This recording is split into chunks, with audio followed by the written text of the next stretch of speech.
Welcome to Swetha Krishna vlogs. ఈరోజు మన ఛానల్లో మరొక కూల్ డ్రింక్ అయితే చూపించబోతున్నాను. ఒంట్లో వేడిని తగ్గించేసి అధిక దాహాన్ని తగ్గించి డీహైడ్రేషన్ ప్రాబ్లం నుంచి మనల్ని బయటపడేసే ఒక సూపర్ షర్బత్ అయితే చూపిస్తున్నానండి. లెమన్ షర్బత్. వీడియోని ఎక్కడ స్కిప్ చేయకండి. దీనిలో వేసే పదార్థాల్లో చిన్న మార్పు ఉంటుందండి, అందుకే ఈ వీడియో అనేది పోస్ట్ చేస్తున్నాను. చూడండి, ముందుగా అయితే నేను ఒక గ్లాస్ తీసుకొని అందులోకి నా దగ్గర ఉన్న స్పూన్తో అయితే 5 స్పూన్లు వేసానండి. మామూలుగా అయితే మనం తీసుకునే సర్వింగ్ స్పూన్ ఉంటుంది కదా, దాంతో ఒక 2 స్పూన్లు షుగర్ అయితే వేసుకోండి. ఈ షర్బత్ని నేను ఇద్దరు కోసం ప్రిపేర్ చేస్తున్నాను. సో తర్వాత ఇందులోకి ఒక 1/2 స్పూన్ వరకు ఉప్పు అనేది వేసుకోండి. సో ఉప్పు వేసుకున్న తర్వాత ఇందులోకి ఒక నిమ్మకాయ మొత్తం కూడా, నేను ఒక పెద్ద సైజు నిమ్మకాయ తీసుకున్నానండి. చెప్పాను కదా ఇద్దరు కోసం తయారు చేస్తున్నాం కాబట్టి ఒక నిమ్మకాయ మొత్తం తీసుకున్నాం. ఒకరికైతే ఒక అరచెక్క అయితే సరిపోతుందండి.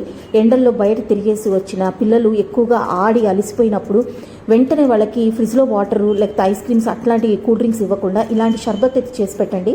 తర్వాత ఈ నిమ్మరసం అయితే పిండిన తర్వాత ఇందులోకి నేను ఆల్రెడీ నానబెట్టి పెట్టుకున్న సబ్జా గింజలండి, ఈ ఒక 2 స్పూన్లు అయితే యాడ్ చేస్తున్నాను. ఈ 2 స్పూన్లు వేసుకున్న తర్వాత నీళ్ళండి, కుండలో నీళ్ళైనా పోసుకోవచ్చు, లేదా ఫ్రిడ్జ్లో మనం మామూలుగా బాటిల్స్లో పెట్టుకున్న వాటర్ అయినా పోసుకొని ఇలాగా నేనైతే 1/2 లీటర్ వాటర్ పోసుకున్నానండి. చక్కగా స్పూన్ తీసుకొని ఈ నిమ్మరసం, ఉప్పు, చక్కెర ఇంకా సబ్జా గింజలన్నీ కలిసేలాగా కలిపేసుకొని చక్కగా సర్వ్ చేసేసేయడమేనండి. అంతే. విపరీతమైన దాహం కానీ లేకపోతే ఎండ బడలిక కానీ అలసట కానీ ఏదైనా ఉన్నా కూడా వెంటనే తీరిపోయి ఎనర్జీ లెవెల్స్ అనేది రైజ్ అవుతాయండి. చాలా కూలింగ్ ఏజెంట్లా కూడా పనిచేస్తుంది. ముఖ్యంగా పిల్లలు ఈ సమ్మర్లో బాగా ఆటలాడుతూ ఉంటారు కదండి, వాళ్ళకి స్వెట్ రూపంలో ఒంట్లో ఉంచి వాటర్ అంతా పోతుంటుంది.